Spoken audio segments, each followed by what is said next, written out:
Hi, everyone. Welcome to the September 2020 Council of Fort Lauderdale Civic Association General Meeting. We have the agenda up on the slide, and I'm just showing you this really briefly. We're going to do a quick welcome and a roll call. There's a handful of general membership updates, and then we will transition to our guests as quickly as possible. We have four wonderful speakers: the mayor, the city manager, our favorite Dr. Fauci equivalent, Dr. Rajter, and the Chief Education Officer from the city, Zoe Saunders. And then we'll conduct council business at the end. In terms of the welcome, I'd like to acknowledge and express gratitude for the board members of the council. Each one plays double duty. They are leaders of their own local neighborhood association, as well as serving on this board.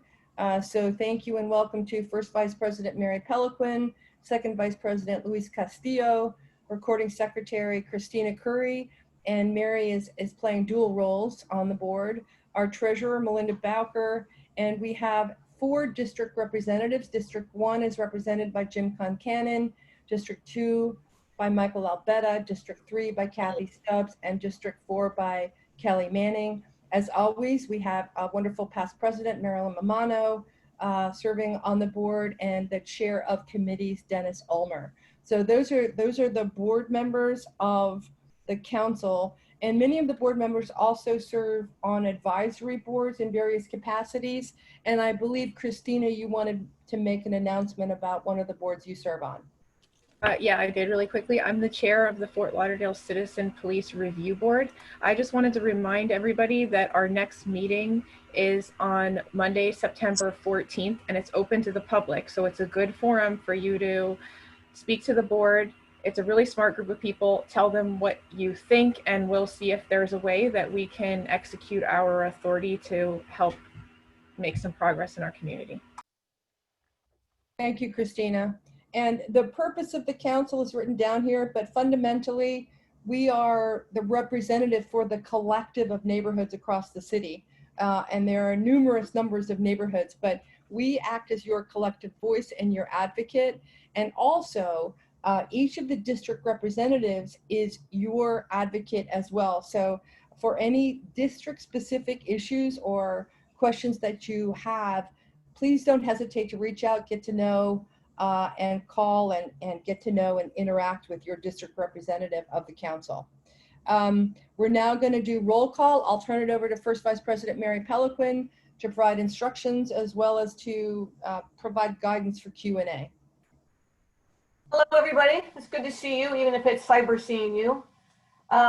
If you would, as we have in the past, put in your name and association in the chat box. That way, that's how we're going to do roll call rather than me going through this whole list and mispronouncing maybe a couple names here or there. So if you would, again, in the chat box, put your name and your HOA. And many of you already have done that, but if you could continue to do that, I really appreciate it. Then as far as questions, we're only going to take questions in the chat box.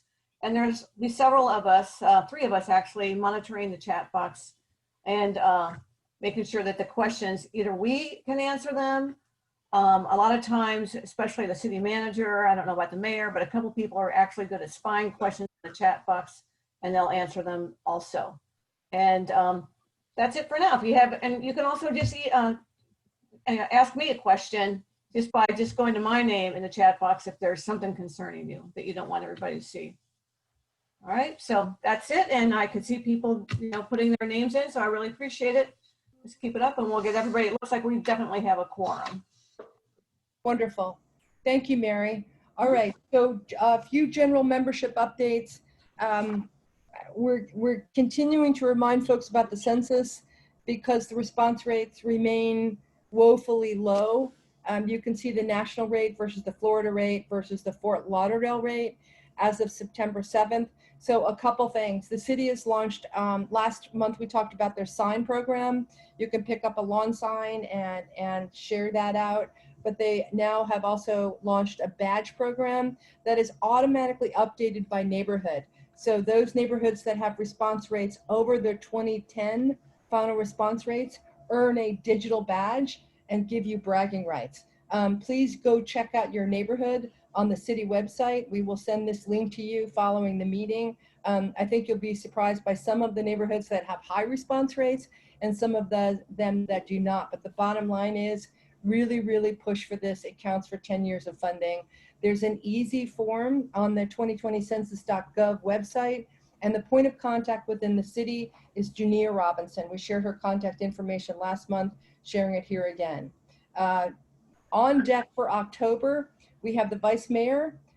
Chris is going to talk and orient around racial equity and social justice issues. He serves as the chair of the committee on racial equity and social justice for the Broward County City Managers Association. So a lot of good work is underway, in addition to all of the wonderful work that Commissioner Sorensen, our mayor, and many others have initiated and is underway, as well as our board member, Christina.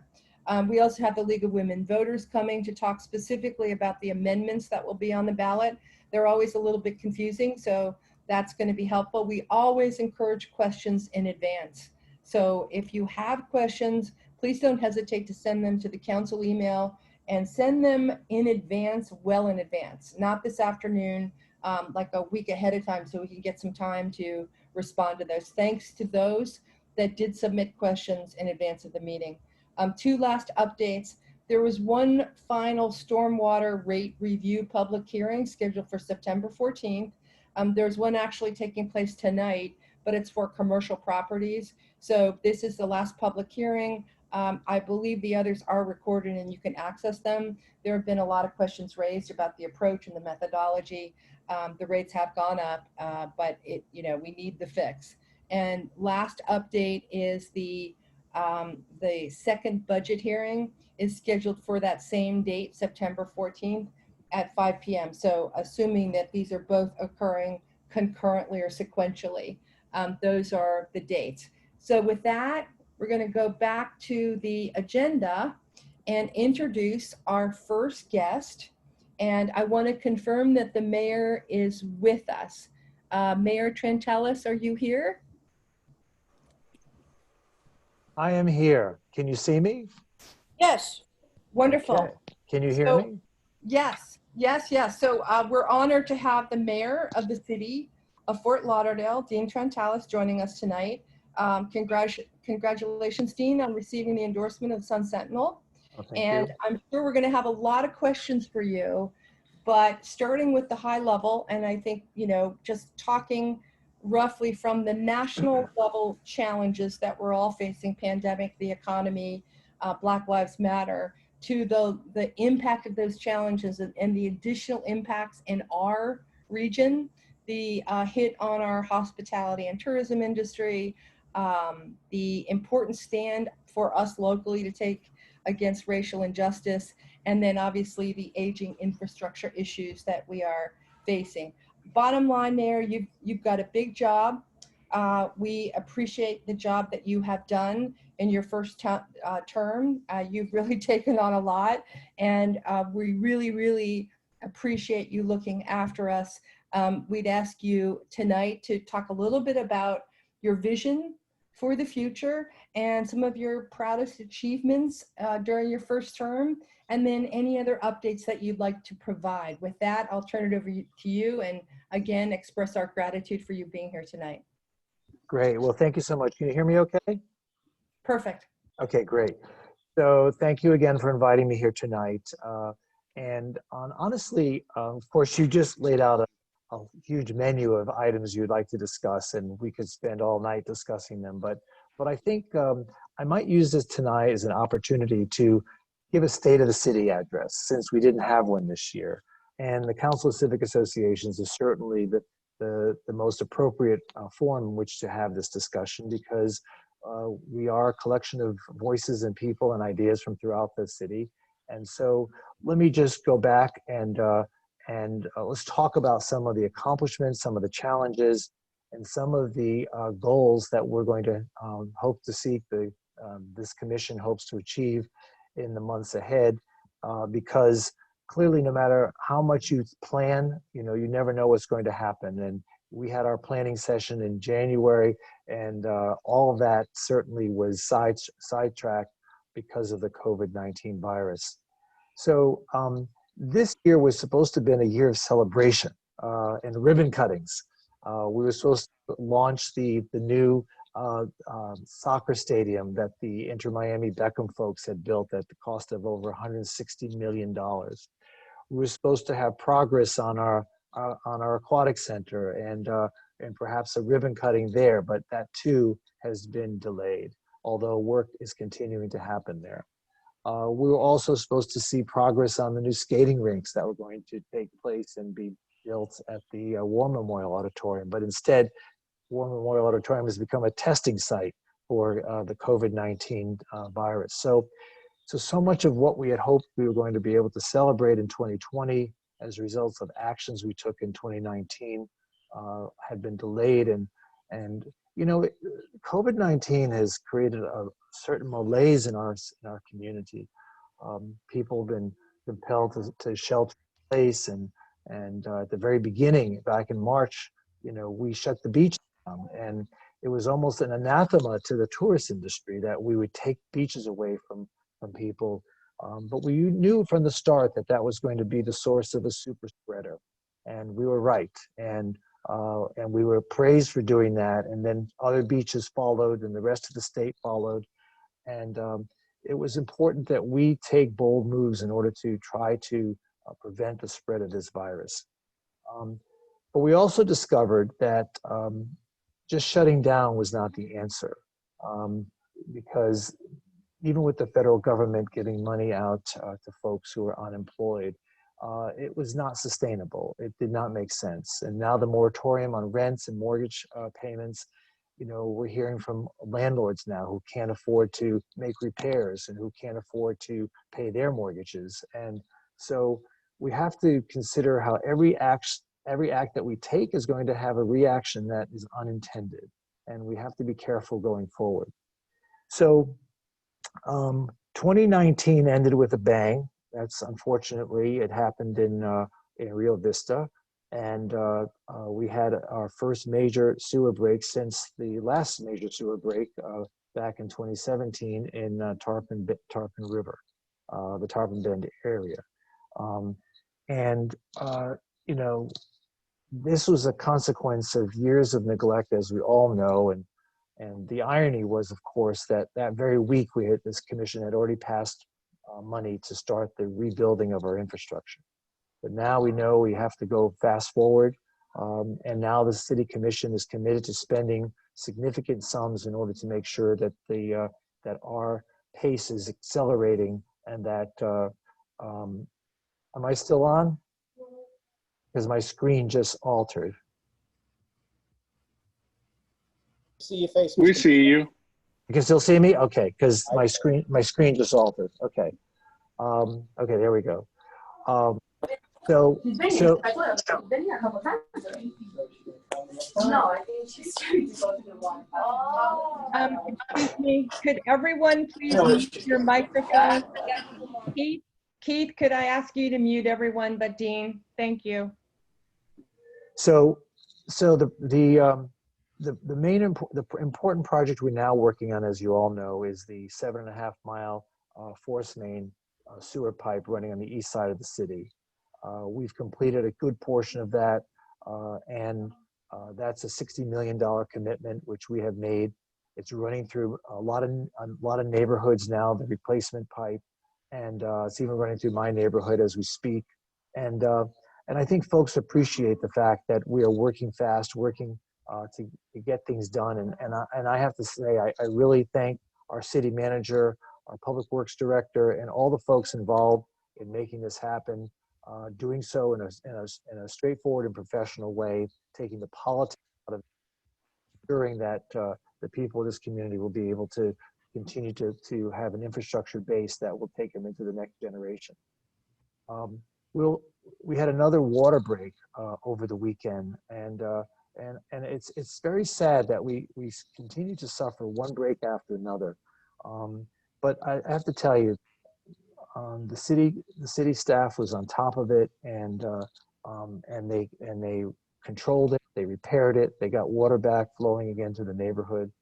And again, I applaud the city manager, our public works department, for being able to take on these tasks. We're almost getting too good at it, which is a sad statement, but we will get through this together. We're committed to making sure that these repairs and this infrastructure process continues. COVID-19 has not stopped any of it, and we'll make sure that within the next couple of years, we'll definitely be ahead of the game rather than behind the 8 ball like we have suffered these last couple of years. Getting back to COVID-19, it has been a challenge for everybody. Staying at home, like I said earlier, was not really a recipe for success. It only just stalled the spread of the disease. We saved lives, but we didn't really find an answer. What have we done in the meantime? We've allowed businesses to open up, certain restaurants and places at work.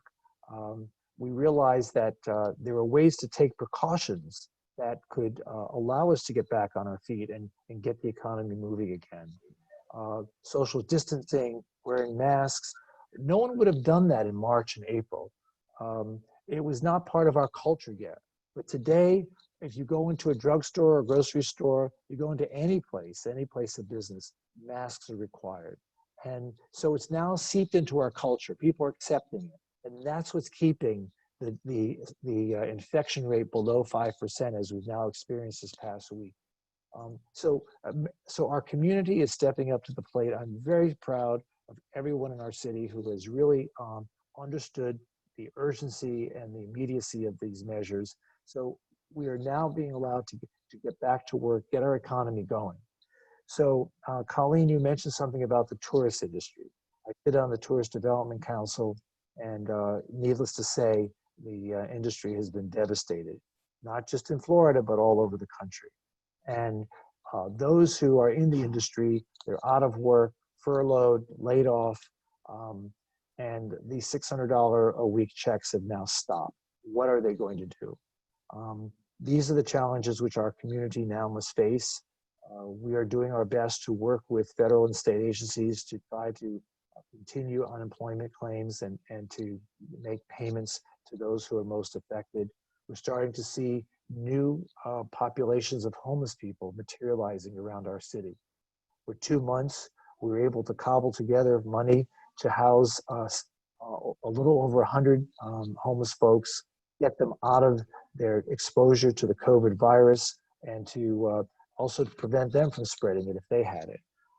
It worked for a couple of months, but again, we ran out of funds. We spent almost $500,000 to try to at least alleviate the burden. Some of those people went back to work.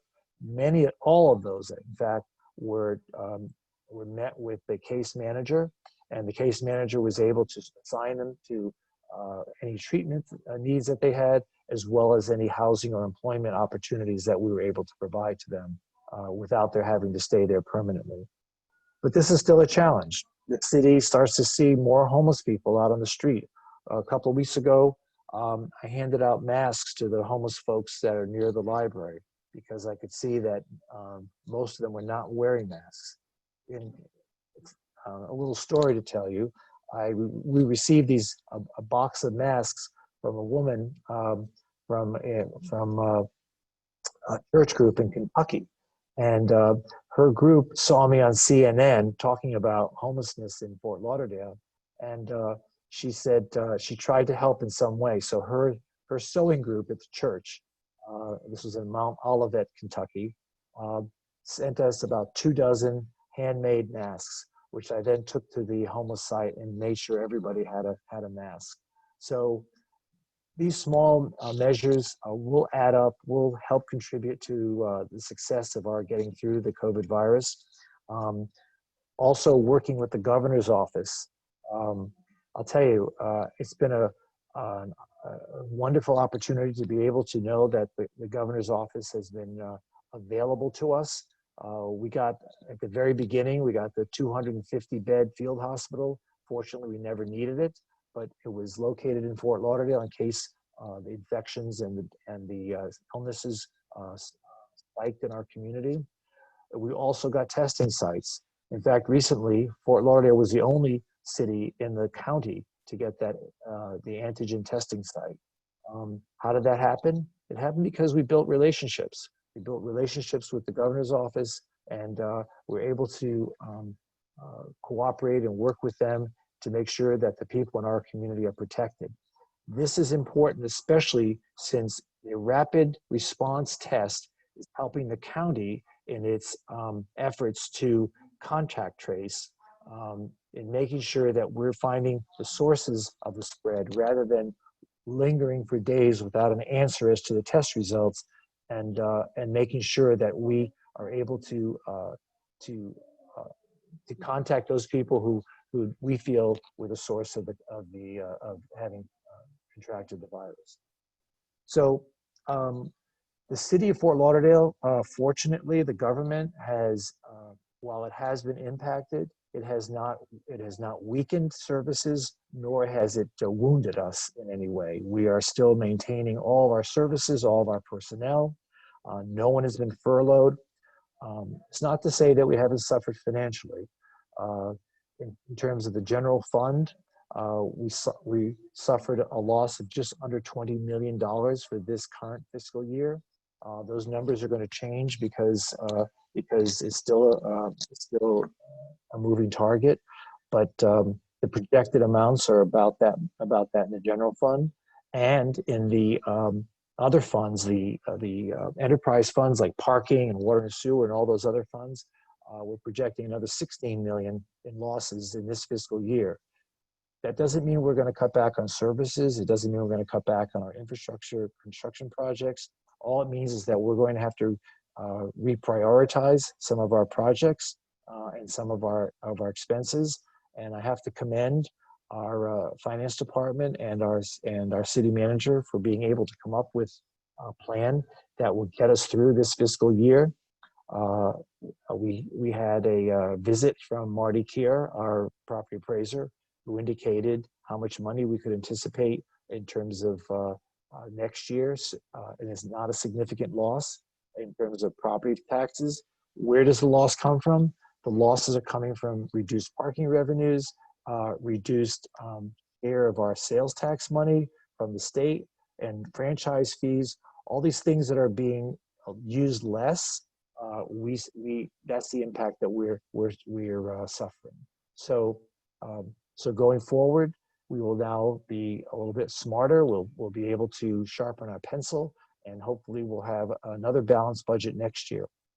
The challenge this year, as many of you know, was not just the fact that we received less money in franchise fees and parking fees, but keep in mind we completely eliminated the return on investment, the ROI, from our budget, whereas before in the previous administration we were taking $20 million a year in order to balance the budget.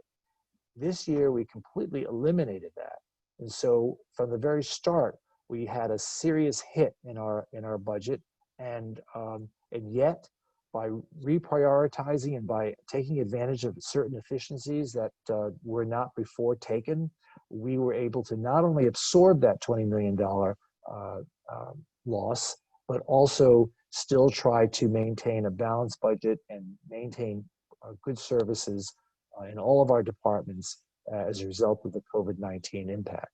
So these are the types of things that we've been doing, and so let's talk for a moment about where we're going from here. Well, every night we pray for a vaccine, right? Because that's the answer to this problem. In the meantime, we can't say enough about wearing masks, which I have dozens of masks all over. I have in my car, at home, and here at my desk. Wearing masks, and if you can't be 6 feet apart, make sure you wear that mask. Try to be outdoors. If you're recreation, dining, try to stay outdoors, because the virus gets blown around and dies in the air from what the science tells us. And just be careful, folks, just be careful. The death rate has gone down significantly. The infection rate has gone down significantly. And we need to be proud of ourselves, but also let's not let our guard down.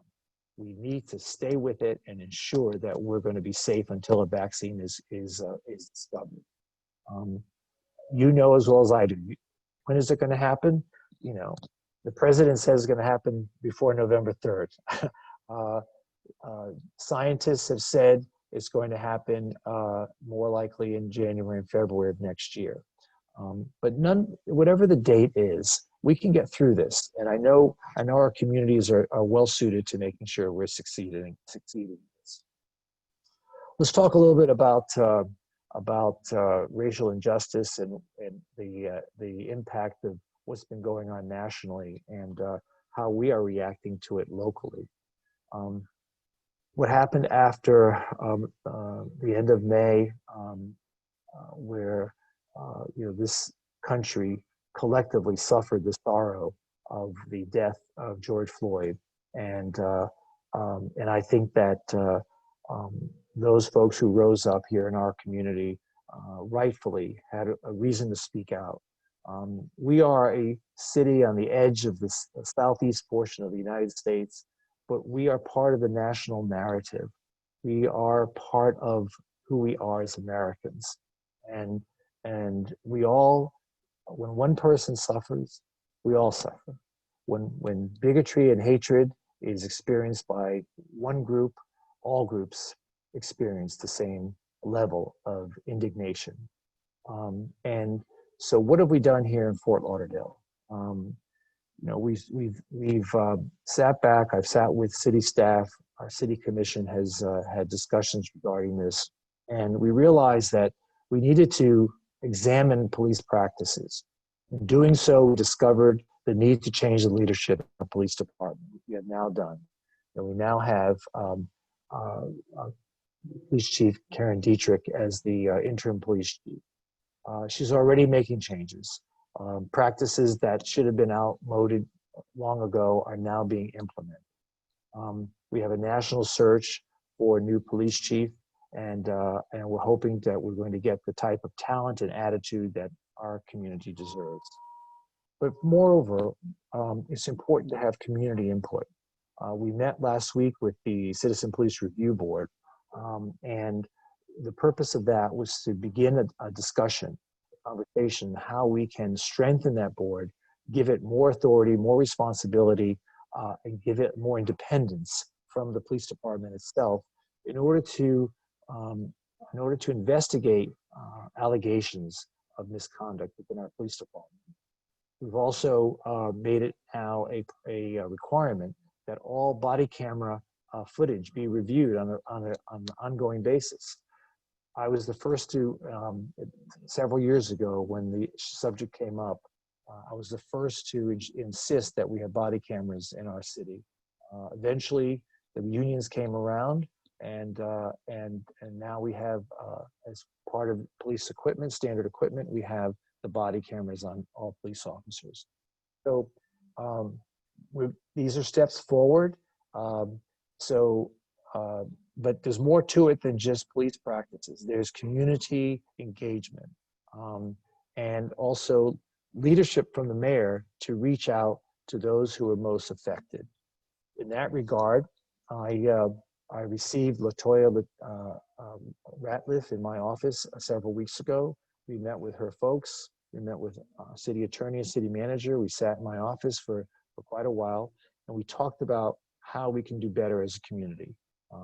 She wasn't looking to sue the city. She wasn't looking for vengeance. She was looking for justice. And she was looking for an opportunity to help together educate the community, as well as find new best practices that we can undertake in order to go forward. It was a wonderful discussion. It was the beginning of other discussions that we intend to have with her and others. This is an important step for Fort Lauderdale. You know why? Because we embrace diversity. One of the most important things that I, as mayor, am trying to accomplish over the time that I'm in office is to ensure that people who come from all walks of life, all beliefs, all backgrounds, feel at home here. I do not want anyone to think that they are to be excluded, segregated against, dismissed, or in any way not feel like this is where they can call home. And in that regard, it's important that, you know, we encourage all walks of life to come into our city and to build their careers and build families and to start a business here, if that's important to our city. We are unlike any other city, I think, in Florida in that regard. And we have that strength that we can identify with and call our own.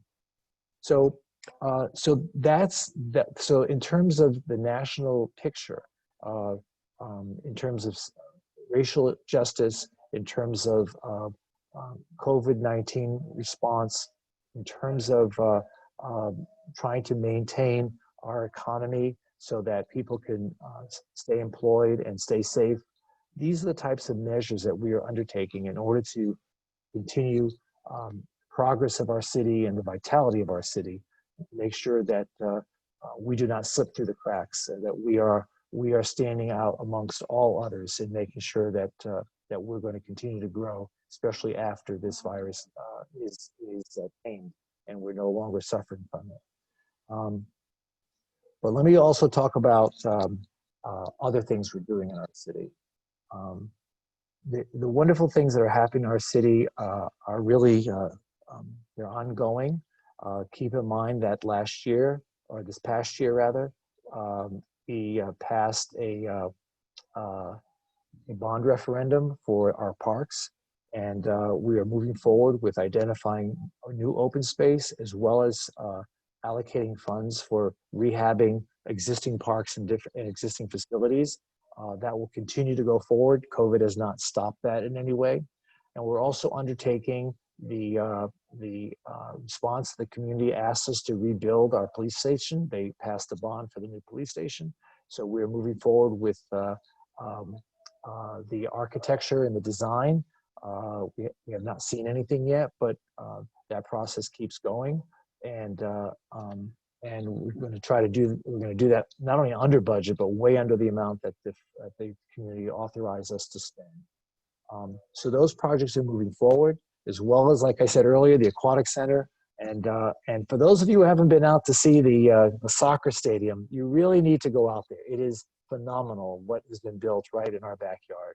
And next year, I hope that we'll be able to start a normal season and be able to participate in a way that our community deserves to be able to share in what has been brought into our community.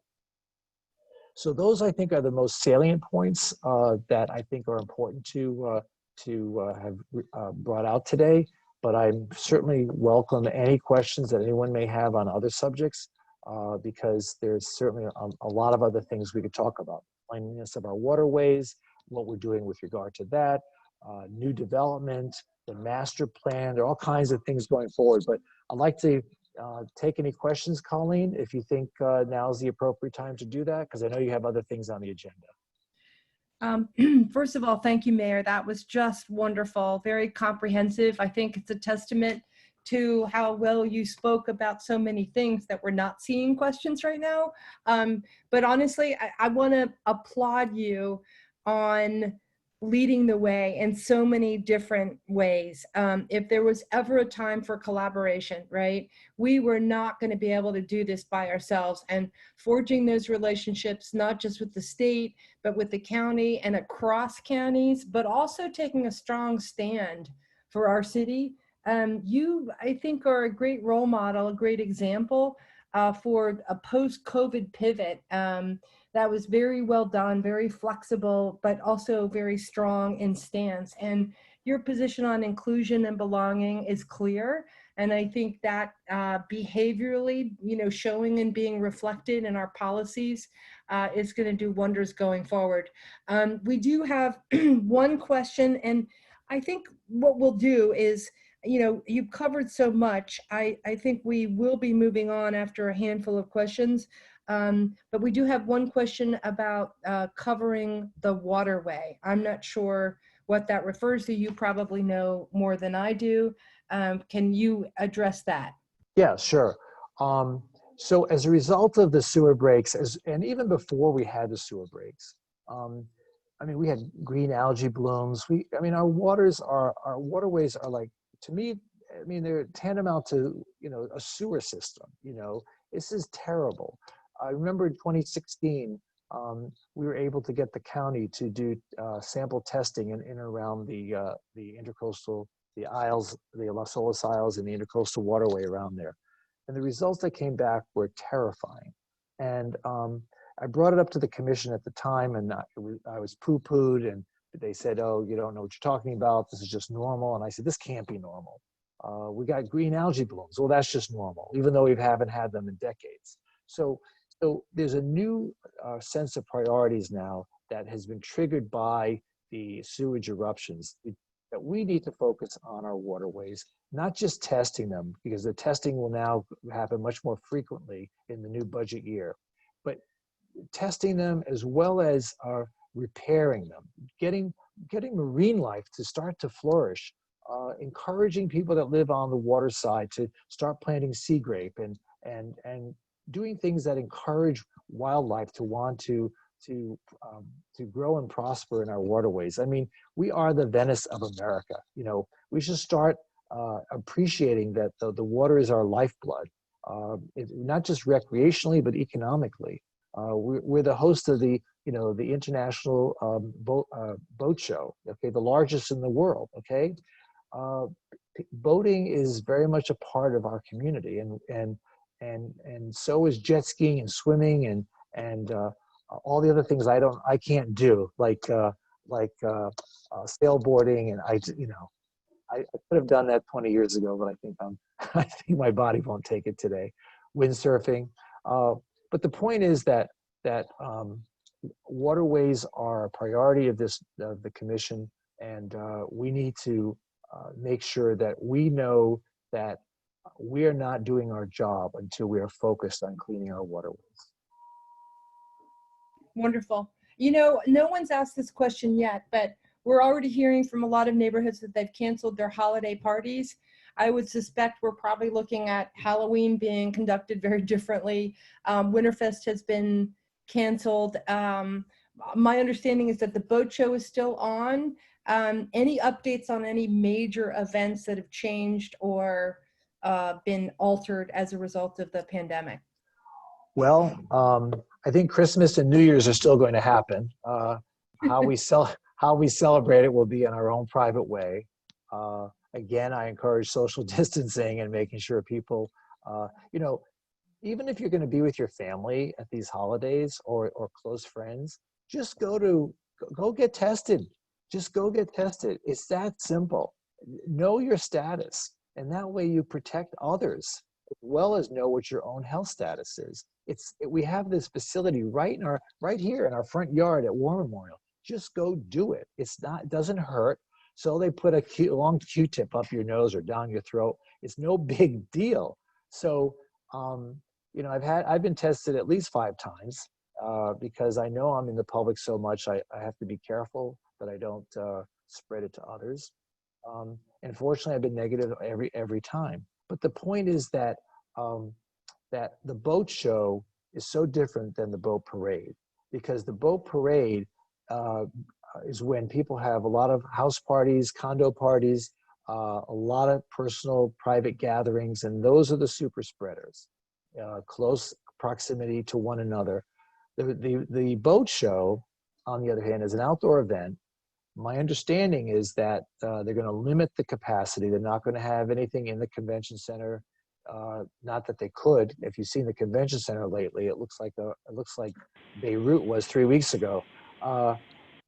And it's a different time, and I think that the boat show could still happen if they follow enough protocols to ensure the distancing and the safety.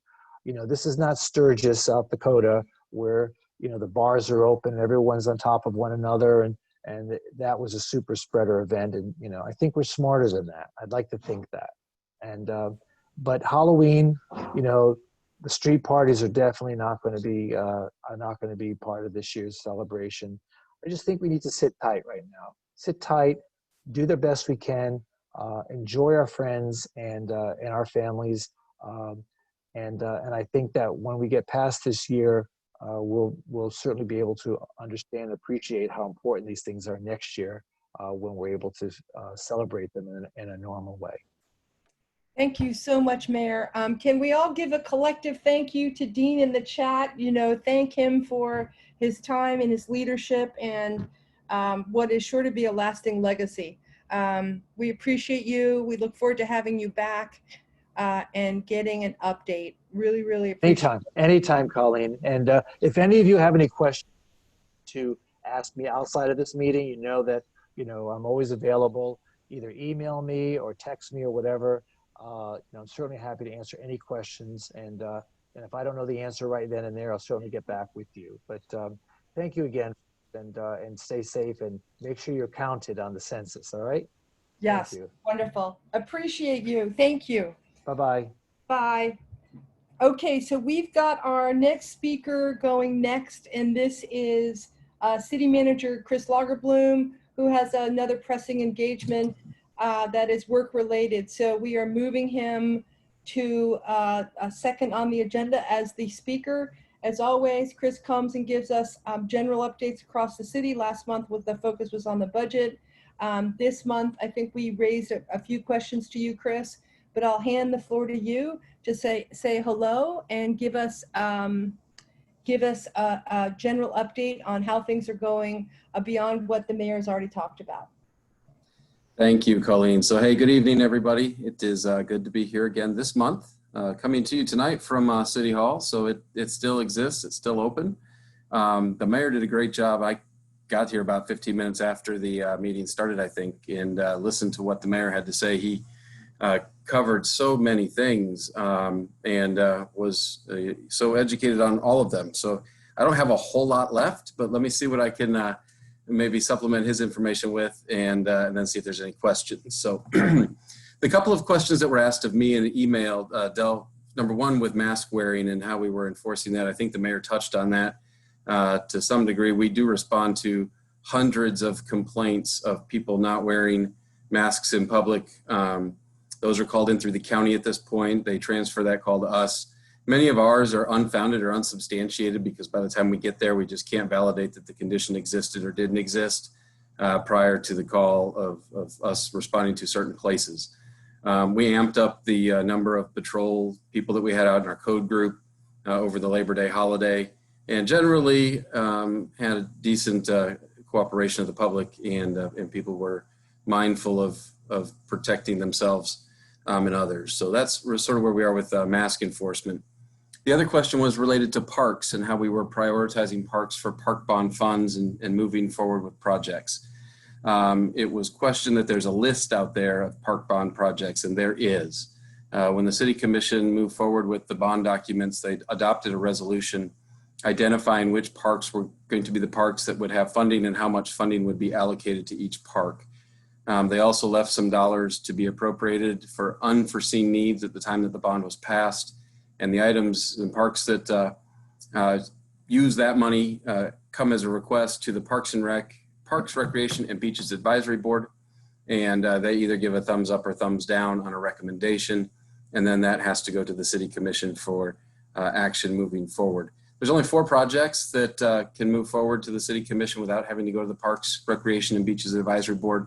And those are the larger projects in each district: Carter Park, Lockhart, War Memorial, Holiday Park, and Tunnel Top Park. So if it's one of those 4 projects, it can proceed straight to the commission. If it's not one of those, it has to go to the oversight body for either approval or not before going to the City Commission. So we're moving ahead on some of the larger projects and even some of the smaller projects. AECOM is on board, and they are our program manager, and we're going to try to get these dollars spent just as quickly as we possibly can. We're also in the process of acquiring land at certain places in the city. The commission adopted a resolution some time ago that said they wanted to have a park within a 10-minute walk of any place in Fort Lauderdale. And so we use that as our first criteria to look for properties that we didn't already own. And we're trying to tidy up our portfolio there to meet that requirement, that policy vision of the commission, as well as find uniquely situated properties that just make good green space. There's a couple that are right in the downtown area that we are actively in pursuit of even now. One moving quicker than the other, but I think we probably have good progress on both. So that's some of the land acquisition that's ongoing. The mayor was correct in talking about Lockhart. Half of that site is done. We met this afternoon to talk about how we finished the balance of the site.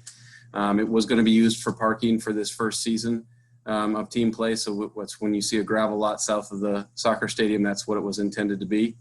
Obviously, there will be no team play this year, at least that we're aware of yet.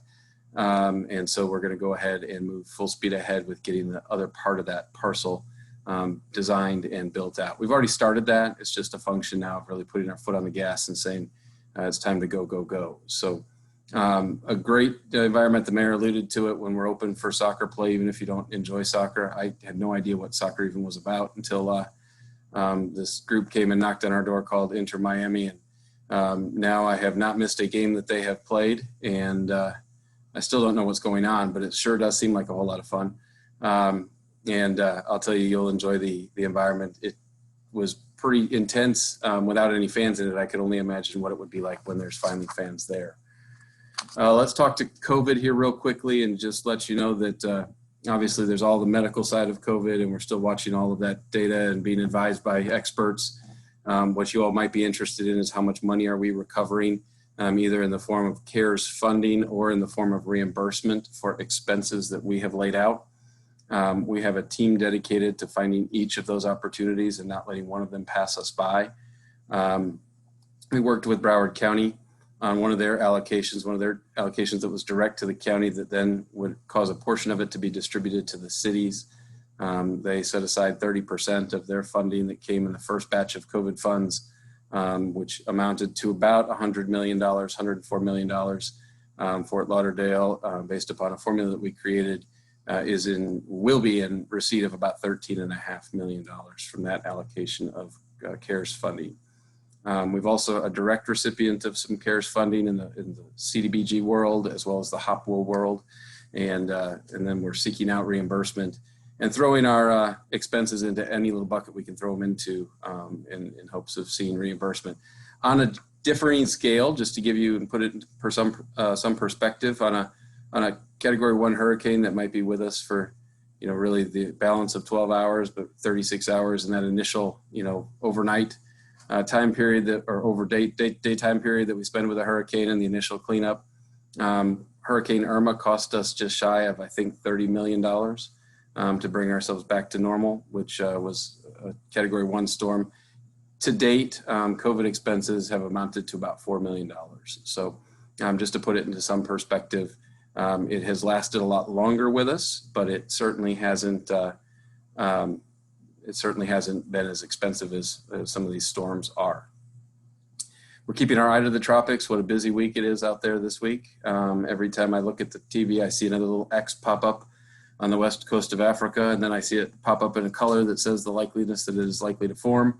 The briefing that I got this morning was that while there's a lot of activity in the tropics, this week at least, not much of an impact anticipated in South Florida. So going into the 10th of September, which is the peak of hurricane season, if we can get over that hump and get a couple weeks beyond it, each day we remain without being in a storm's target is a good day for me. So we'll watch the tropics this week, but nothing out there right now that's causing us a whole lot of concern, at least for the balance of this week. The mayor talked about the importance of being counted and the census. He talked a little bit about the police. I'll expand upon that some. We had a great meeting with the Citizen Police Review Board. One of the topics I brought up and that showed up in the Sun Sentinel over the weekend was the idea of bringing in an outside consultant to do some evaluation of our policing practices as it relates to 21st century best practice. I'm a fan of the National Police Foundation to do that work and should have, if all things go well, a conversation tomorrow afternoon at 4:30 to tidy up what would amount to a scope of work that we could then take a look at to see if we think it's a right fit for our city. We're being led well today by Interim Chief Dietrich. We started our search last Thursday, just to give you some idea as to when it officially went out publicly. As of the balance of last week, I want to say we had 14 candidates in the first couple of days that, that it was advertised. The recruiting firm is hoping that we get to about 40, just to give you some sense as to the number of qualified people that we hope that find their way into our process as we move forward with making that selection for that department. I think next month there's an opportunity to come and talk a little bit about some of the other stuff we're doing with equity and social justice, a very important topic and one dialogue we cannot let die. I had the privilege to serve on a panel last week at the Tower Club with Eugene Pettis, a very prominent lawyer in Fort Lauderdale. Lived his whole life in Fort Lauderdale. I didn't know that until I talked to him earlier today, that he only left to go to college, and very much a vocal leader in the space of equity. And I look forward to working with him, and committed to him today that to the extent they would involve me in the discussions, I am full speed ahead, and really think that we have an opportunity to be leaders in South Florida, and maybe get this right once and for all. So if we can keep the dialogue going, I think we're in a much better spot than we've been.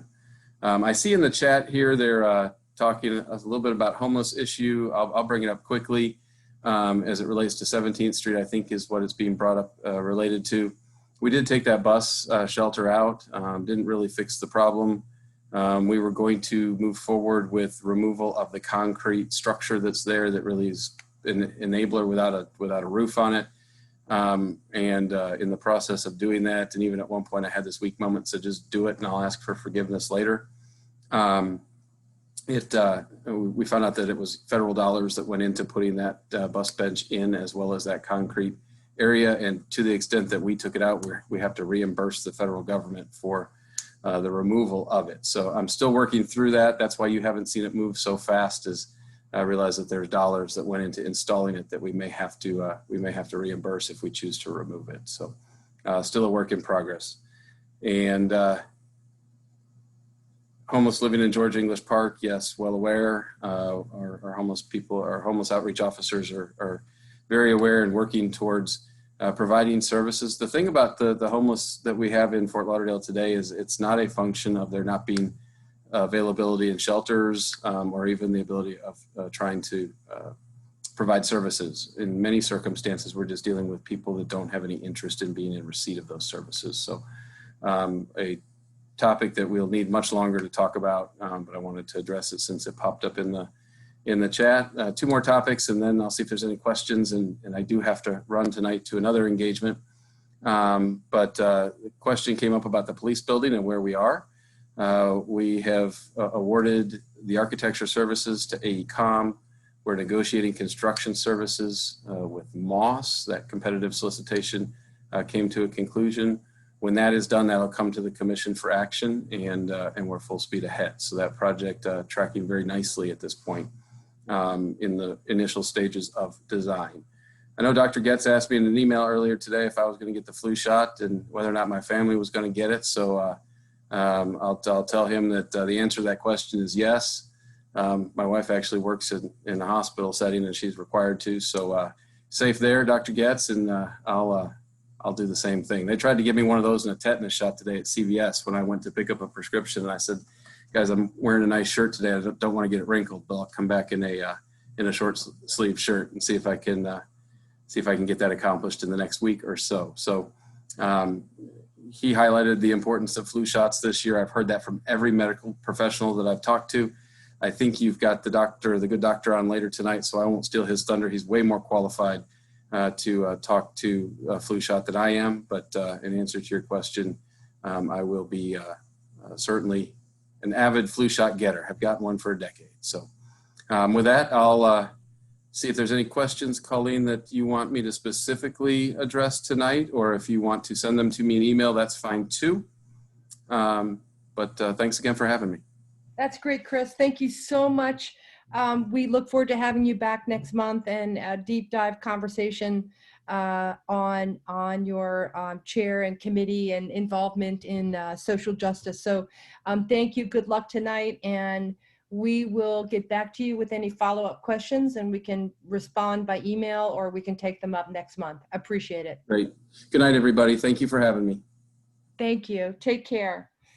Okay, so we're going to transition to Dr. Rajter, affectionately monikered as our very own Dr. Fauci, provides great updates on treatment, testing, and vaccines month to month. So it's always fascinating to hear the latest and greatest. Dr. Rajter, if I can find you, I'm going to hand the floor over to you. I'm here. Hi there. Welcome. Hello. Thank you. So things look very promising right now. The number of cases that are hospitalized are way down. The number of new admissions are way down. The number of patients in ICU are way down. The number of people who die are way down. The percent positive rate of COVID-19 testing is down, as we heard earlier today. I mean, all these signs are incredibly, incredibly encouraging. So one of the issues that was raised in the questions that came up is why? Why do we see a decrease in these cases? Well, it has to do a lot with people got very scared. People started to take the warnings very seriously. Physical distancing measures were implemented drastically. People are wearing their masks. It's no longer impolite or unacceptable to look at somebody and say, listen, you know, can you make sure the mask covers your nose and mouth? Hand hygiene, you know, people are taking this seriously. Hand sanitizer is available once more. So I think all these things have clearly had a major, major impact. And, you know, honestly, I think people getting scared, I think definitely played into this. I agree with what was mentioned. It's clearly not herd immunity yet. In order to have herd immunity, you're really talking about 80 or 90% of the population either having antibodies because of infection or through vaccination. We're clearly not there yet. The other question here, hospitalizations, we went through that. Testing strategies. So testing strategies are kind of interesting. So earlier we heard somebody mention as far as getting tested on a regular basis. Clearly, in my opinion, that is not the answer. You have primary prevention, you have secondary prevention, and you have tertiary prevention. Primary prevention in this case would be don't get sick. Don't get sick, don't catch the virus. That means use the measures appropriately. Secondary prevention would be, okay, I may or may not be sick. Let me figure out if I'm sick, and if I'm sick, let me take some action over there. And really, at this point in time, some of the testing that I know of is only really has a 30% false positive rate. That means 30% of, 30% false negative rate. Let me correct myself. That means 30% of people who test negative may actually still have disease. Not all tests, not all rapid tests are created equal. And that is something very, very important. So that comes back to the measures that were mentioned earlier. Physical distancing, mask, and hand hygiene is really a key factor over here. As far as another question that came up was the CDC, the FDA, the White House. Yes, it is a mess. It is an unresounding mess. I think politicians are playing healthcare, and politicians have their place and healthcare providers have their place. And these are two very different places. And I think there's too much politics involved right now in healthcare, and we have seen the outcomes from that. There are some things that I've seen and I'm aware of that I'll share with people one-on-one over a cold beer once this is all over, because this is not the forum to wash the dirty laundry in. As far as the vaccines, I think the question that was asked to the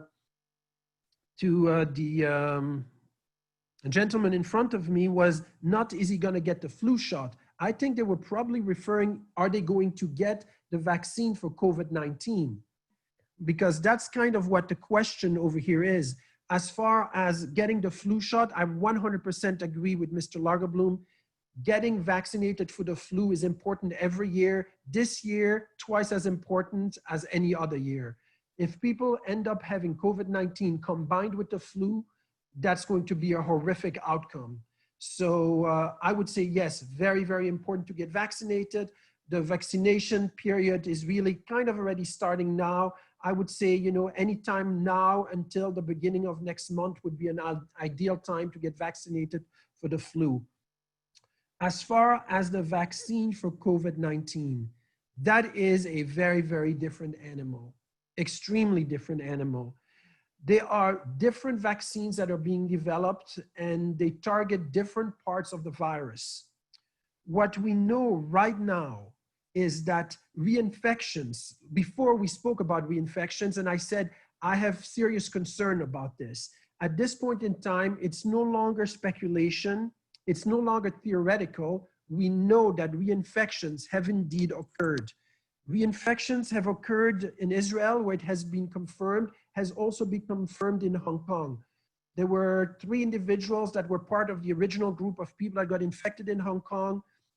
They got the virus typed, meaning they did a DNA analysis, an RNA analysis on the virus as part of a study, and these people recovered. These 3 individuals recovered. Subsequent to that, they traveled to Europe. They came back to Hong Kong, tested positive once more. At that point, the Hong Kong government said, well, weren't you part of that study? Yes.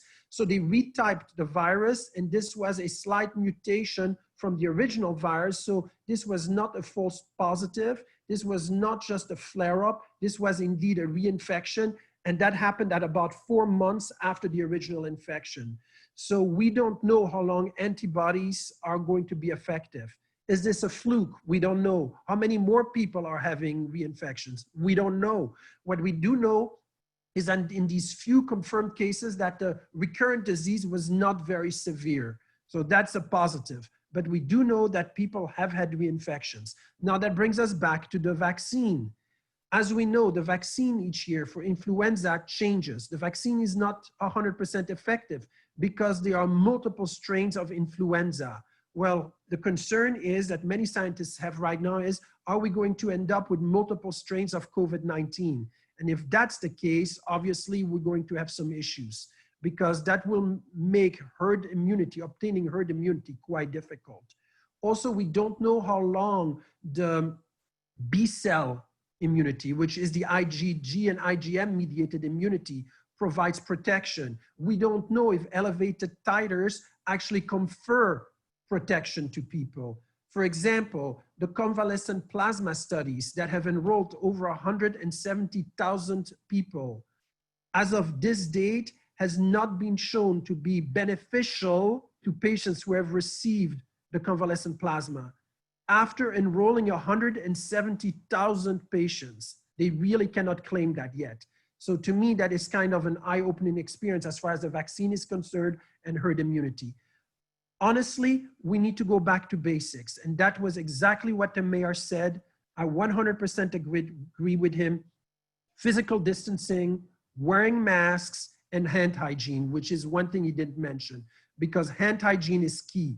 If you touch something that is infected, you touch your mask, now your mask is infected, and you're gonna get yourself infected from your mask. So hand hygiene is really, really extremely important here. I think that was about it. I mean, schools reopening, businesses reopening. Honestly, nobody can say right now where we're headed. I mean, we have to reopen the economy. We cannot remain shut down indefinitely. We had that discussion a few months ago already. The question is, it needs to be done smartly. It needs to be done under monitoring. And if we see that there are spikes in new cases in certain areas, that needs to be identified, and we need to find a solution to that problem. So that's about it from my perspective.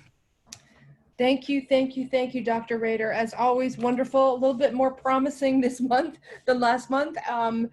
You know, we don't know, but I think last month you were hinting at about roughly, we're looking at another 18 months or so for this continued kind of press down on all factors. You know, given how long things normally take with a clinical trial and how long a herd immunity, I know we don't know. But is that kind of the time frame that you are thinking we are looking at for having to deal with this issue? There are lots of variables that we don't know yet, and that's really going to be a key factor. For example, schools are now reopening, businesses are reopening. We had the holiday weekend that just passed. If at the end of this month we see a huge spike in the number of cases, then holding that 12 to 18 month time frame would actually be appropriate. Everything depends on the vaccine.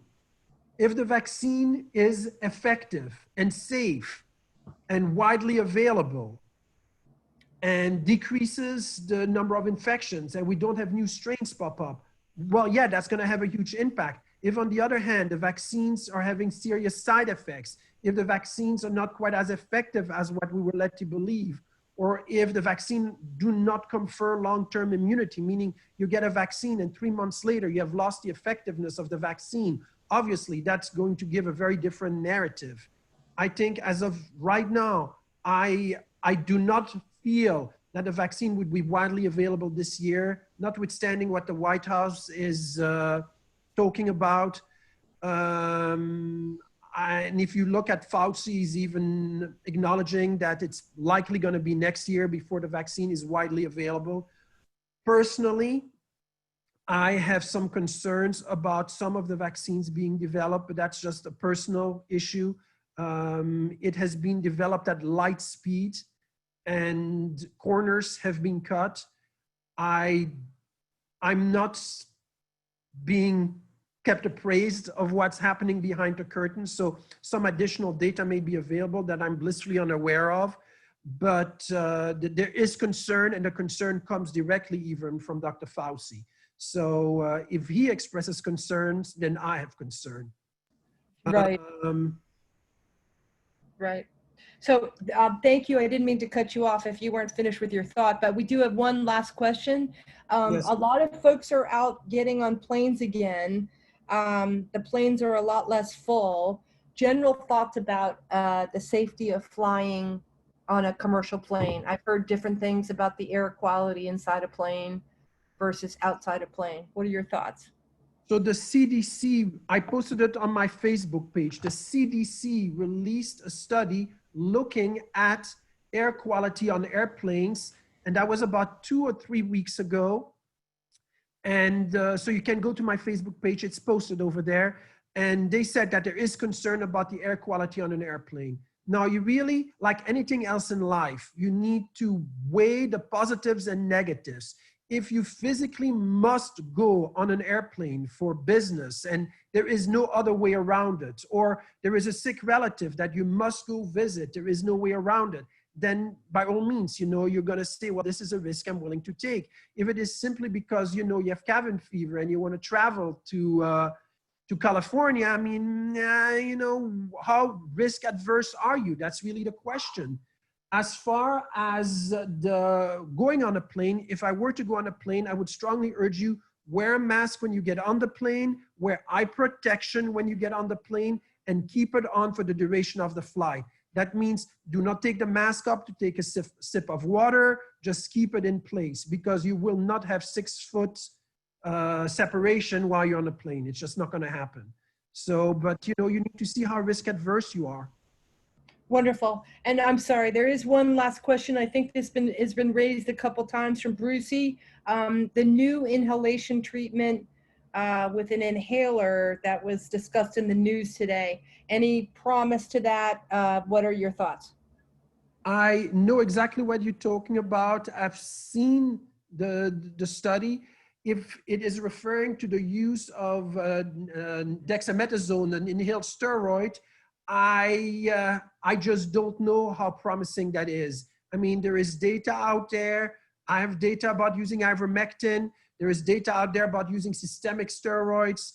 I personally, if I were to get sick to the point where I would need steroids, I probably would take the systemic steroids and bite the bullet and take 10 days of 6 milligrams of dexamethasone. The data there is very strong, very convincing.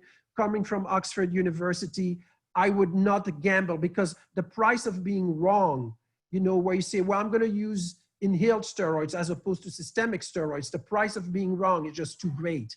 So I probably would go for systemic steroids if steroids were indeed necessary. Wonderful. Thank you so much, Dr. Rajter. Hope that you will join us again next month. Hopefully we'll get on your calendar. And I think Yes, ma'am. also, can we follow you on your Facebook page? Yes, ma'am. Okay. It's you're- right there, JJ Rajter. Okay. We'll find that link and put it so that people can keep track of your post there as well. Really, really appreciate your wisdom and your strategic insight on all of this is so valued. I can't even tell you. So really, really appreciate it. And Maria's asking for the link. Yes. We'll get I'll put it in the chat. Okay. Okay. Wonderful. Thank you, Dr. Rader. Really, really You're appreciate it. welcome. Bye. So we're gonna transition to our final presenter. We have Chief Education Officer Zoe Saunders, joined by Danielle Smith from the school district. And I will say this about Zoe. Zoe has probably been with the city a little more than a year. Also just want to acknowledge that we are also joined by the chair of the Education Advisory Board, Dr. Alan Zeman. So thank you, Dr. Zeman, for joining us tonight. But Zoe is a third generation resident of Fort Lauderdale. She's has an extensive experience and background in education, and she has lit up the space of education for our city over the last year. We were privileged to hear from her, I want to say 6 months or so ago. So she's going to talk to us tonight about the latest and greatest on education in the city and the schools in our city. And then I think she's going to probably be following up with many of you on engagement and getting feedback from you. So with that, Zoe, I'm going to turn it over to you. Great, thank you for having me. I just want to do a quick technical check. Are you able to see my screen? I have a presentation on the screen called Education Briefing. Yes, it's up. Okay, excellent. Well, thank you so much for the warm introduction, Colleen. It's a privilege to be with the council this evening. And I really wanted to take this opportunity to really provide an update since the last time I came to the council. And I hope that I'll have an opportunity to more frequently engage with this group, because I think so much a part of what we can do as a city is to understand what our community wants in our schools and to be a liaison between our community members and our school board, along with other educational institutions in our community to provide a robust offering of educational programs and services to our residents. So I thought I would just briefly start by providing a little context around the Education Office for the city. It is a relatively new focus, really launched about 1.5 years ago. And since I've been in this role, a number of municipalities have reached out to me to inquire about this position and to understand more about what the city is doing to influence education. So it's really something very innovative that our city is engaged in, and certainly started with our city and our vision plan, establishing a goal for Fort Lauderdale to be known for educational excellence. And our current commission has really elevated the focus on education, with many of our elected officials being former educators and truly passionate about creating new learning opportunities for residents of all ages. And our Education Advisory Board is truly visionary and very active in our community, and we thank Dr. Zeman for his leadership. They were able to do a very comprehensive gap analysis and provide some recommendations to the commission around how a city can really support the quality of education. And so when I came on board last April 2019, really was proud to be part of this effort and build on all the great work that's happened in our city. There's so many community activists involved in shaping our schools and training opportunities. So very grateful for the chance I've had to work with many of you and hope to be able to expand that and work more closely. And as Colleen mentioned, I was born and raised in Fort Lauderdale. My kids are third generation born here in Fort Lauderdale. So it certainly is a privilege for me to serve in this role and have an opportunity to positively impact education. So very excited to be here. One of the first things that I did in the role was really building off of the analysis of our Education Advisory Board and the input from stakeholders, was recommending a strategic direction for the city's education office. And in the past year, our city commission has formally adopted that focus. As part of our 5-year strategic plan, we have educational goals and objectives infused throughout the entire plan, which really, I think, reinforces this commission's interest and passion for education.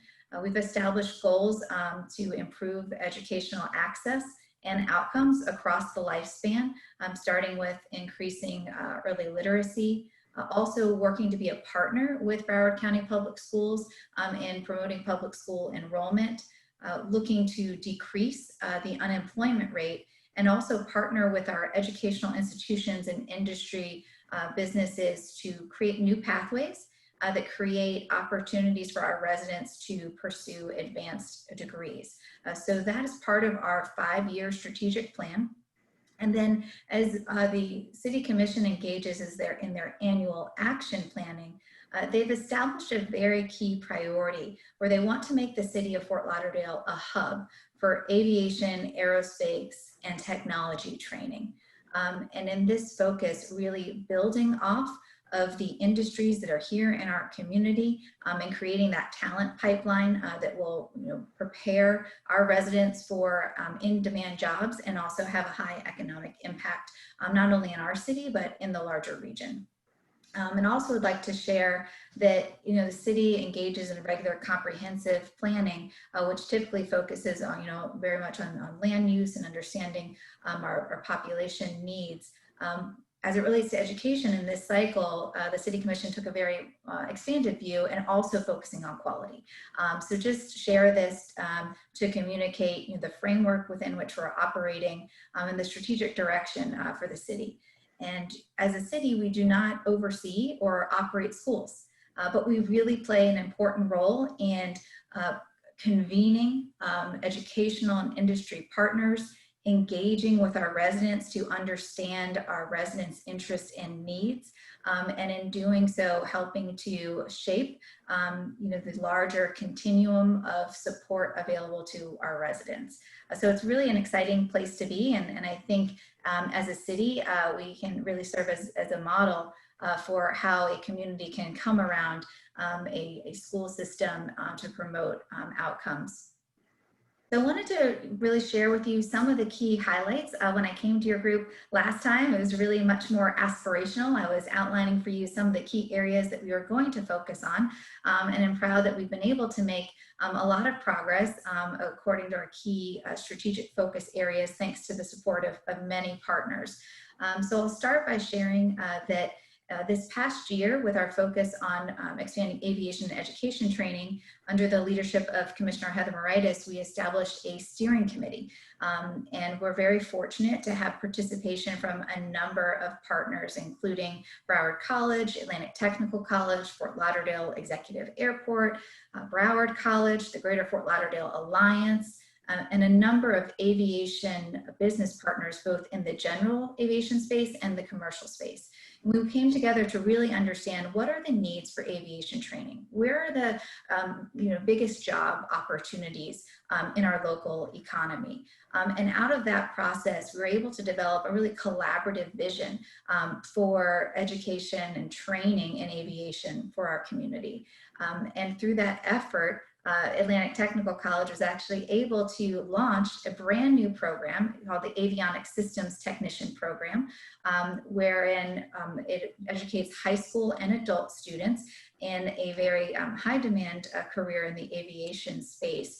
And they are using a state-of-the-art lab at Atlantic Technical College, and through partnerships with Fort Lauderdale Executive Airport and a number of industry partners, we're working to develop some more hands-on experiences and opportunities for those students to apply their learning. So this picture was, I think, taken the week before we all went on lockdown for COVID-19. So we were able to have an official ribbon cutting ceremony to celebrate this. And we really see this as the first taking flight towards a larger vision. Certainly COVID-19 has had a very dramatic impact on the aviation industry, as we're just seeing questions around, is it safe to travel commercially? So what we're looking to do in this next year, as it's a commission priority, is really to understand what the need is and broadening that to look at aviation, aerospace, and technology. Because during COVID-19, as Commissioner Moritas likes to mention, there's been a lot of activity in the aerospace area right here in our own backyard of Cape Canaveral. And so certainly there's some trickle down opportunities here in terms of job opportunities. And we're looking to explore what sort of transferable skills can be developed in the technology space to prepare our residents for these great career opportunities. So this next year will really be focused on doing a much more intensive needs assessment and coming up with a recommendation for what really makes sense and what's needed in our community and how our partners can all play a role in that effort. Over the last year and a half, we've also done a lot of focus on creating workforce development pathways and also increasing access to college and career. And doing this primarily through partnerships. That's a key tenet of the city's approach to education. We partnered with Broward College to support the Broward Up movement. And in that effort, it's really designed to break down barriers to college access. Barriers such as transportation or even awareness of college opportunities. And so in this model, the city will be leveraging our community centers to offer a number of workforce development and training opportunities where people live in our neighborhoods. And so right now, of course, there are some limitations with our ability to implement that model with fidelity due to some COVID-19 restrictions. So in the interim, we are promoting some opportunities for residents to continue to upskill and participate in training opportunities virtually until such time that it'll be safe to really offer those within the neighborhood context. Also, we have partnered with Bridge to Life, the local college access network. I want to thank Colleen Lockwood for her leadership of that group. This picture was after a very successful event in the fall, which brought together hundreds of students across the county where they were learning more opportunities for how they could apply for financial aid, support with writing their college application, and just creating broader awareness of what's possible. And in that effort, there were a number of businesses, local colleges there to help engage with students and expand their horizons of what's possible and how they can pursue that next step in their education and career journey. And then lastly, as we look at workforce development initiatives, we've partnered with Greater Fort Lauderdale Alliance that is acting as a convener of a number of organizations to really infuse more job opportunities in targeted areas in our community where we've historically had high unemployment rate and low educational attainment levels. So this is very much a wraparound approach in looking to increase educational training opportunities, engage businesses in the effort, and also address some of the barriers such as having access to childcare and so forth. So this is really in a, I would say, exploratory phases, where as a city looking to be kind of a pilot for this effort and understanding what are some best practices that can be further generalized beyond our city to help promote economic prosperity. Additionally, we've done a lot of work over the last year in really trying to build relationships between our city leaders and our school principals. So you'll hear from one of our school principals on the call later today. But this is a really important aspect of understanding how a city can really build community around schools' needs, and then also connect schools and students and families to resources that we have available as a city. So this picture here was last year in a time when we could have large events, and we were able to have a lot of working group sessions with our city leaders and school principals to really understand what are some ways in which we can collaborate. And much of this was building off of what our Education Advisory Board had done in meeting with each principal across our city to understand ways in which a city can be of support. Some things that came out of this was a city can leverage our communication channels and our opportunity to convene different residents to share about our schools, to create awareness. So that's some of what we want to try to do today in spotlighting one of our schools, is creating awareness of one school that's really looking to have some more community input to shape the future direction of the school. We also did some work around piloting a youth civic engagement program, and we did this in coordination with the Neighbor Leadership Academy. So what it created was an intergenerational opportunity to build leadership and connection among our residents. It connected youth to our elected officials and gave them a platform to share their ideas and suggestions for topics that are important to them in their community. Our intent is to really further refine that program, and also really look at that from a racial equity lens, as well as in alignment with the entire city's focus, as our city manager had described. And then another really big initiative that we've made a lot of progress on is around joint use parks. So our Education Advisory Board has been a very big advocate of this. And you heard from our city manager that through our Parks Bond, we've identified a list of projects to make improvements on. And all of those projects were designed to meet the goal of making sure that every Fort Lauderdale resident, no matter where they live, can access a park within a 10-minute walk. And so some places in our city, there's simply not we don't own the facility or the property. There may not be land that can be purchased, but we could do really strategic partnerships with our schools. And I'm proud that our city is already doing that in a number of ways. We have school partnerships where during the day, the students are able to use the park and the play area, and then after school hours, that's open to our community. And we have so many examples of that in our city in ways that's really, really effective, and both benefits our students during the day and outside of the day, along with impacting the broader community. So we have about 10, I think, active joint use sites. And as part of this effort, we're looking to make as many of those joint use sites available as possible. And certainly as part of the original Parks Bond dollars were earmarked towards that effort where it would make sense. And in the last year and a half, we've had a very coordinated working group with Broward County Public Schools. And an output of that is developing a very data-driven methodology to prioritize school improvements based on the community need and also the benefit to the school.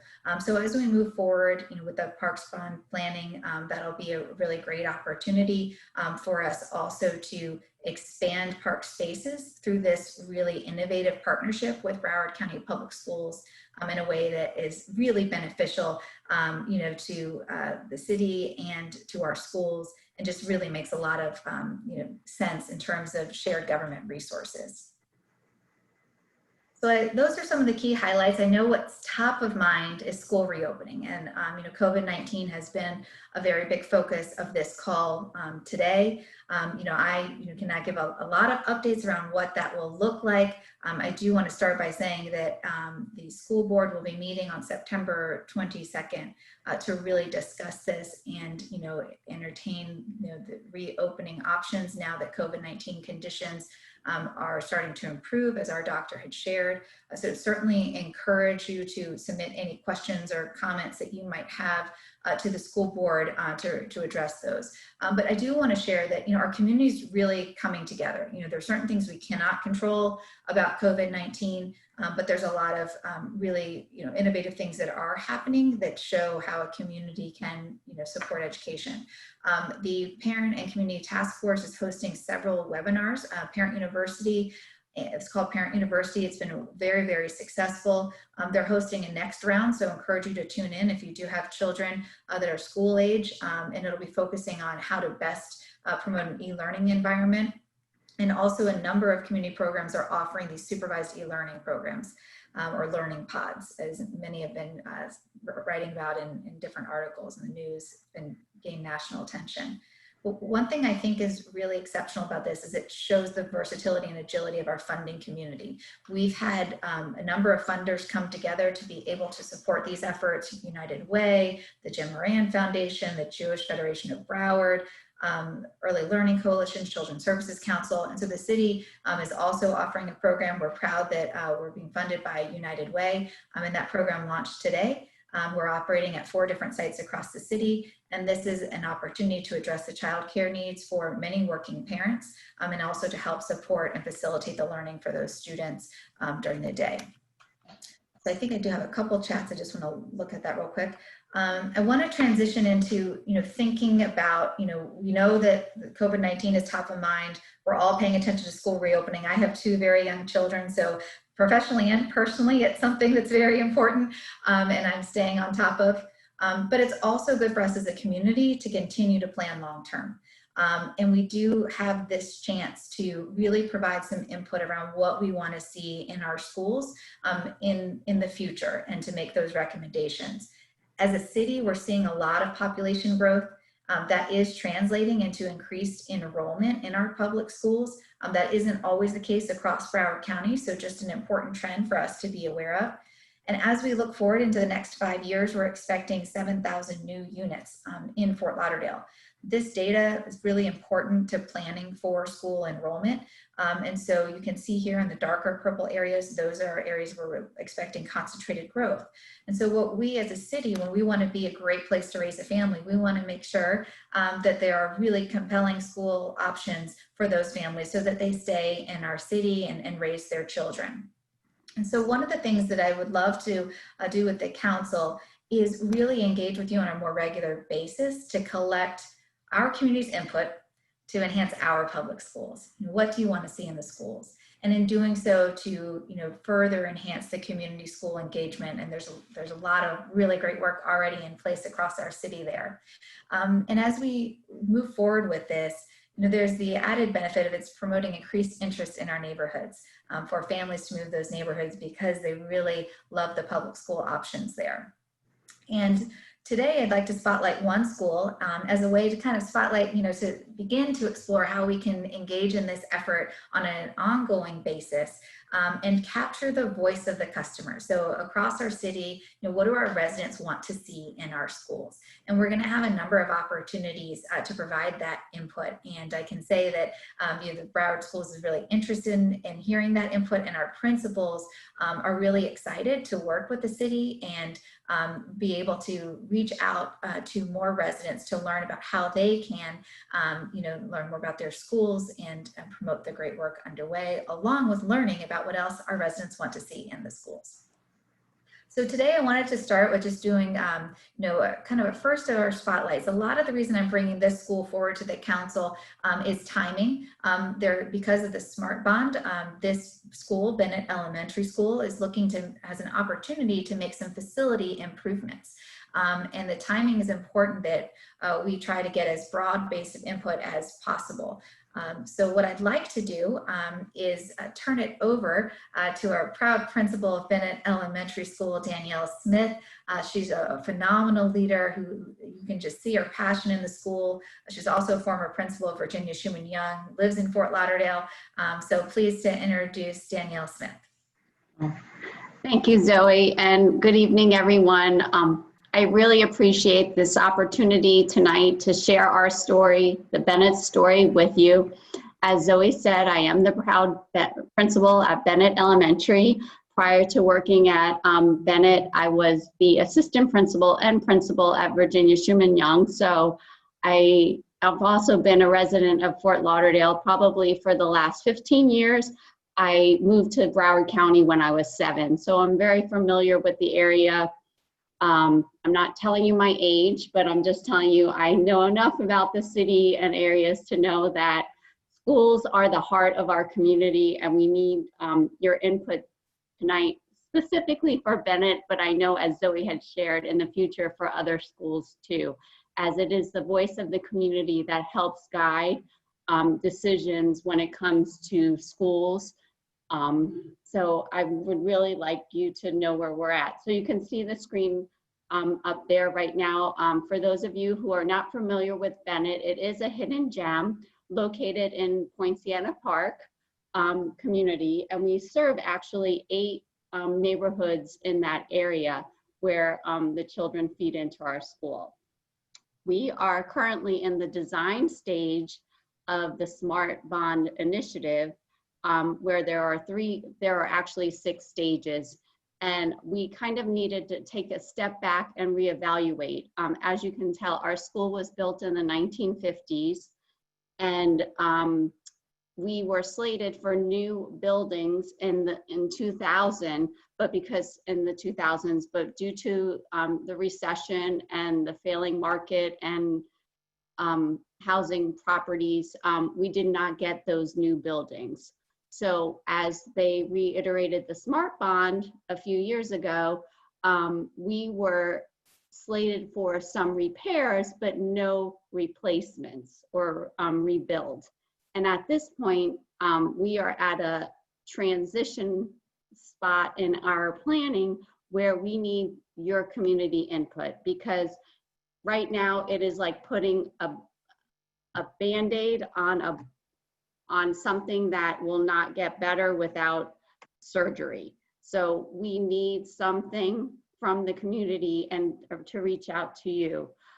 Like I said, we had some buildings that were planned but were never built. Our buildings that and plans that we have were allocated $1.9 million for the repairs, but due to increased repairs and costs, the cost exceeds that budget, and we really need a rebuild. We need a rebuild for several reasons. We need a rebuild because Fort Lauderdale is in need of additional schools because of the growth in the area. And we need a rebuild because of the concerns with the building conditions that we already have, like I had said. I'm not gonna, because of time, I'm not going to go into that, but I am happy to meet with anyone one-on-one and discuss Bennett, because it is my home away from home and I really love it. And what goes on, what the building looks like stops people from coming into the building where the fun and the learning is really taking place. One of the great features at our school that we've implemented is our Cambridge program. The Cambridge program is an internationally acclaimed program that is throughout many countries across the globe. Bennett is just one of 2 elementary schools in Fort Lauderdale that currently provide that innovative program. We at Bennett are committed to providing a high level of support for the teachers and the students by delivering this Cambridge pathway. Our learner and the learner and the teachers follow several attributes that provide learning. They follow a guideline that we call Rajter, where they are responsible, innovative, confident, engaged, and reflective. And it's something that is a guide for both the teacher and the students. Cambridge is a program that many of you may already be familiar with because it's something that is at the middle and high school, but it promotes active learning. It fosters an understanding of teaching and learning as opposed to just rote memorization. You apply understanding to context and problems. Its Global Perspectives Project is an academic study practice that has real-world context that promotes critical thinking and creativity. Another great feature about our school that you might not know about is that I did mention we are in the feeder pattern where all the students that are bounded to Bennett Elementary go to Sunrise Middle School, which also has the Cambridge program, and they also have the Montessori Magnet program. And then those children then go to Fort Lauderdale High School, which also has the Cambridge program. The Cambridge program is unique in the way that children who go through the program and complete all the requirements and get the Cambridge diploma, then qualify for the Bright Futures Scholarship. If those of you have any children who are going to college, you know college can be expensive. So if you are a recipient of the Bright Futures College Scholarship, your tuition is paid for those 4 years with that scholarship. So by starting young, embedding the qualities of Cambridge into the children at a young age, they then foster a way of learning that then can be built on into middle and high school that are life skills that will teach them how to work in the real world. So it opens the opportunity for many things by being at Cambridge School. Another great thing about our school over the past few years while I've been working there, we are a growing school. We look at things with positive intent every single day. Our data has shown increased learning gains the past year. We did not receive a school grade as testing was canceled. And I was probably one of the few principals that cried about it, because I was devastated that we could not show how much growth we are moving at our school. In 2009, our ELA, English Language Arts learning gains, increased an overall of 7%, and our math learning gains in 2019 increased an overall of 13%. Based on our mid-year data last year, when we were in January 2020, that data predicted that we would increase our school grade. So was I disappointed? Yes. Are we ready this year? Yes. We are in the e-learning environment, which I know some of you posted. Our teachers are working feverishly every day on the teams with their students. They're working in small groups through teams. They're posting lessons and independent work activities on the Canvas. They're constantly going through planning times, meeting together, collaboration. It has increased through the roof. If there's anything positive that has come out of COVID, it has been the camaraderie and the collaboration amongst my team. They are doing everything they can to make the best learning experience for the children, for our children. Another great thing, like you've heard throughout this meeting, is the joint park usage. We were the recipient of the most beautiful basketball court ever. I think I'm the only one who's been able to play on it, and I was so excited because I did shoot a basket the first time. And if those of you who don't know me, I'm only 5'1", so that was a great, exciting thing for me. But we are still awaiting our ribbon cutting ceremony too, along with several other events around the city. But we are real excited. I've had the opportunity of working with the Joint Parks Committee when I was assistant principal and principal at VSY with their park there. And it was just a match made that I went to Bennett that we can get this park going. So it's been a process over the years. That was one of the goals that I wanted, and working with the city, we had the same vision, and it was fabulous. Synergy at its best. Okay, so the next slide, I think. Thank you, Danielle. I know in the interest of time, we probably need to wrap up, and I'll just say that thank you so much, Danielle. I really appreciate your leadership of Bennett Elementary School and everything that you're doing for the students. Oh, thank you, Zoe. I could talk forever. I apologize. I know your time is valuable. Well, you can tell as a counselor, just want to share there's so much going on in education. Would love to circle back with you, and particular to Bennett in terms of an immediate opportunity is, is there a way for you to be able to continue this conversation within the neighborhood associations around Bennett?